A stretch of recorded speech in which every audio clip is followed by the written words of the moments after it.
Hey, what's up? Welcome to Tackle Revisited.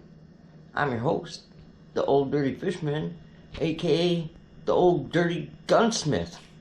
So today, we're in the kitchen, gunsmith station, doing a little work on a Henry Big Boy X in a 44 Magnum.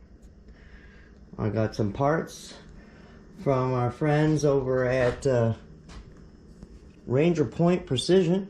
They sent me this beautiful handguard in aluminum persuasion. Very nice piece of machine quality product right there. That's going to give us all sorts of M-lock options.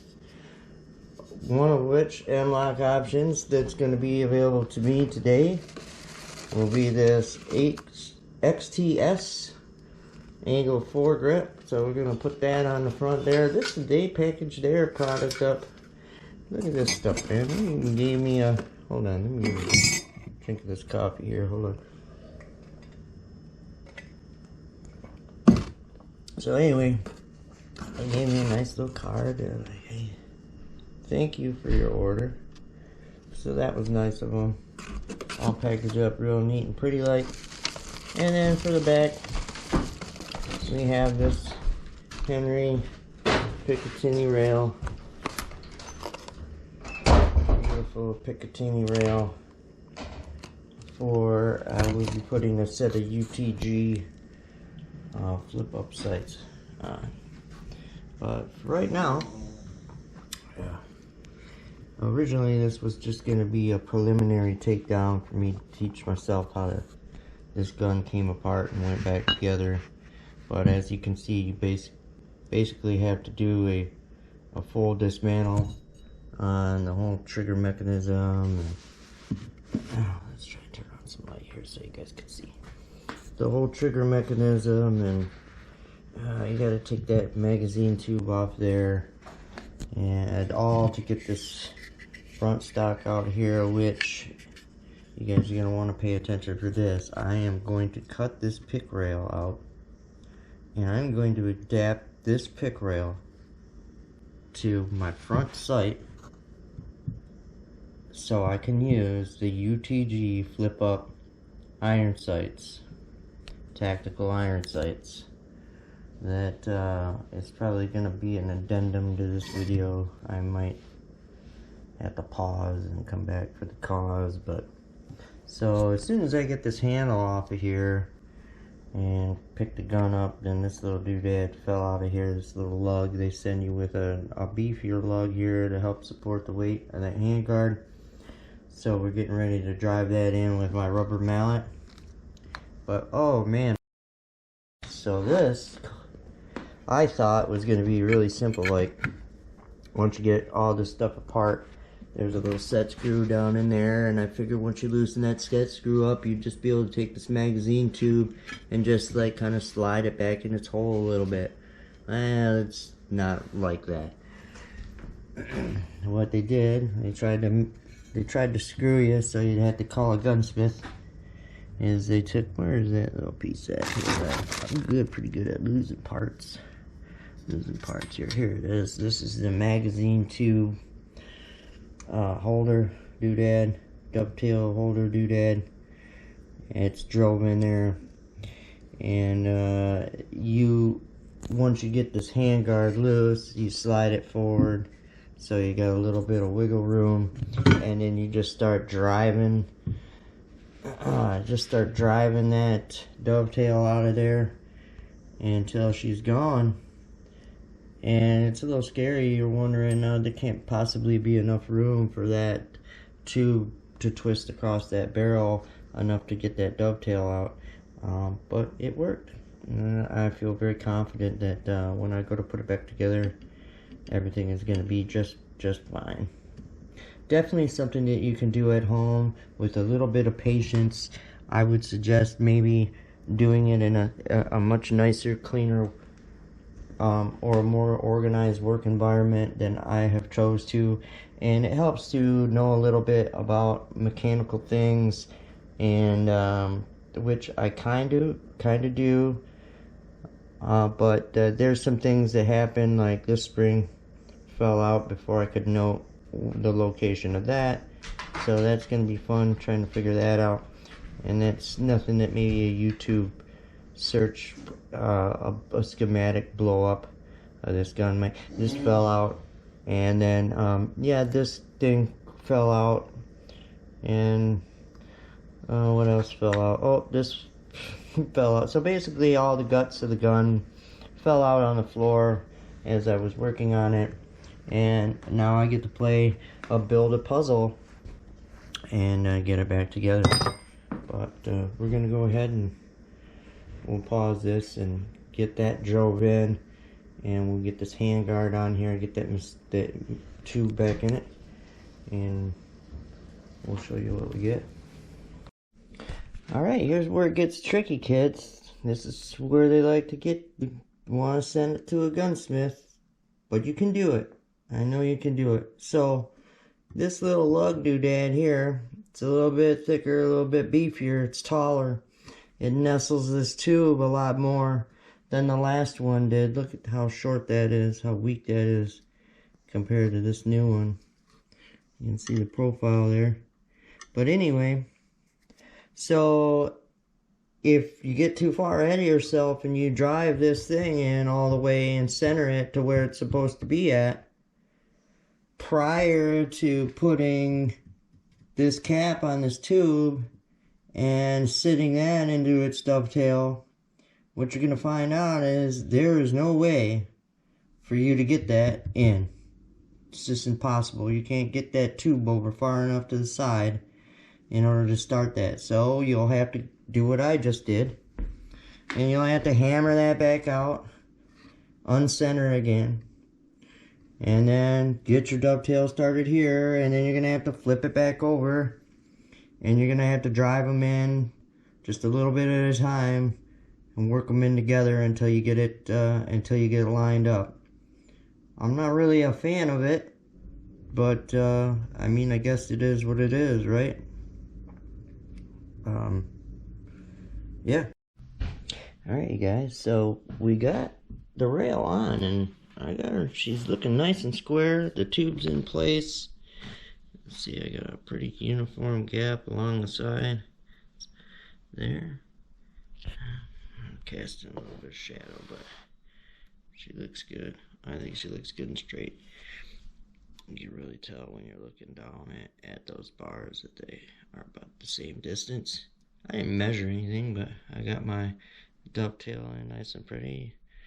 My feed tube's going in there like it's supposed to. Nothing's binding. We got the set screw back in place. X.T.S. And then now I'm working on getting some of this Hops Elite gun oil down in there and coating everything with that and cleaning off all my internal parts, my slides. I got some Q-tips to get dirts and grimes first, and we're gonna lubricate and do all the lubrications, and then we're just piecing it together piece by piece.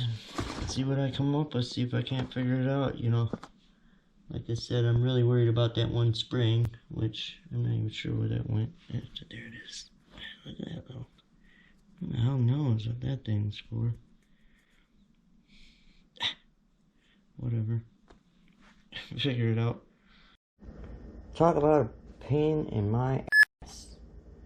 I'm not too terribly excited about Henry's trigger mechanism thing that they got going on, and the buttstock here. I think that is just stupid retarded. But I guess, like, yeah, I'm not an engineer, so what do I know about making a mechanism like that? I can tell you this, it really fought me a lot. The worst one is this screw right here. What I ended up having to do is I come on the back side of it, and I stuck the Allen wrench that they sent me. I stuck the Allen wrench in the hole and pried over the center of that mechanism, and then tapped the head of the screw on the other side there with a hammer to get it through the rest of the way, because it just did not want to line up. But as far as pieces goes that are supposed to be where they're supposed to be, it feels like it works. It looks like the ramping mechanism is working the way it's supposed to, and I don't know. Yeah, I guess that is the. We'll find out when I go to shoot it if it doesn't blow up in my face, right? All right, you guys. I think I got her all finished. Back in working order.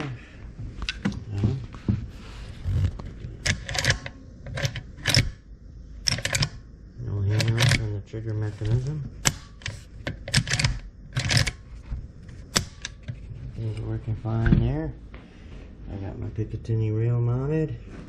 I got my handguard mounted. And a couple extra little fun things that I did. So, for all you guys out there that are doing these front stock conversions and you're wondering what to do with your handle, let me show you what I did. I took a grinding wheel. Actually, I wish I would have had a cutting wheel. I was a little anxious. And I cut that Picatinny rail off the front of that thing. And let me show you why that's cool. And how it turned out. So there was already a line there as a reference point, the seam of it. Let's see if we can get that. You can see there's a seam running down that thing. And I measured it out. Just kind of eyeballed it. Drilled a hole with one bit. Chamfered it with another bit. Got her just about perfect. The only thing I haven't done yet is put some Loctite on that screw. Now I'm looking at getting into a couple flip up iron sights for this thing. That's ideally what I want to do. Now I've actually pitched this idea to Ranger Point Precision, so I would look to them, and maybe if you guys were to second the motion, they might actually start producing this so that you don't got to do the work yourself. But here, I'll show you. Let's get my drill bit out over here. We don't need those anymore. We can still tube load this. It's a little more cumbersome, and you kind of want to tilt it upside down a little bit so they don't fall out.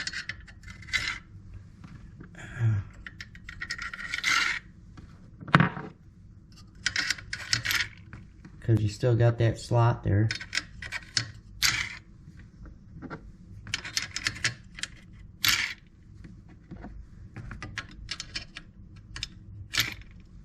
I just got it on a little bit of an angle.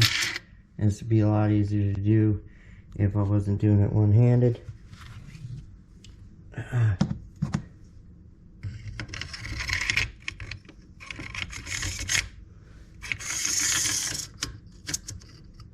And come on, you know, it ain't perfect. Oh, there we go. I got it. Again, if I wasn't doing it one-handed. So there's my Picatinny rail that I'll be mounting an iron sight on. Still loadable. My foregrip here was a little bit too wide for my strap, so I just took that same grinding wheel that I had and I ground her down a little bit until it fit. So this is a pretty nice strap here. It's got like a leather padded, and it's made by this Outdoor Connection. Outdoor Connection. What does that say there? OutdoorConnection.com. Goose on there, but it's supposed to be a one pull, like a one finger strap, pull strap on it. It's got these nice positive locks that they're spring loaded, and then you push it up and twist it. So I really like that about those. Those look pretty heavy duty. They look like they would last quite a long time.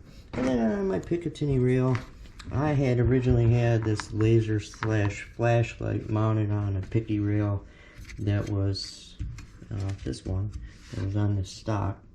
But we moved her up here for the time being, and here we got a little bit of laser action going, and then I can get a flashlight at the same time, a lesser flashlight, and then strobe action.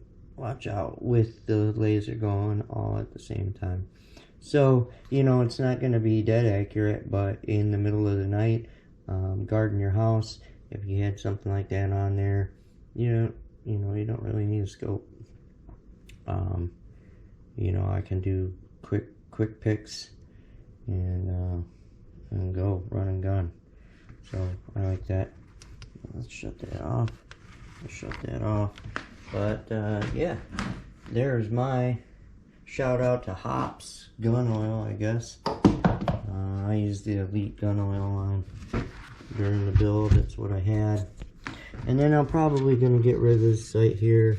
When I get those iron sights, there's a dovetail insert that I'll be able to put in there and get that taken care of.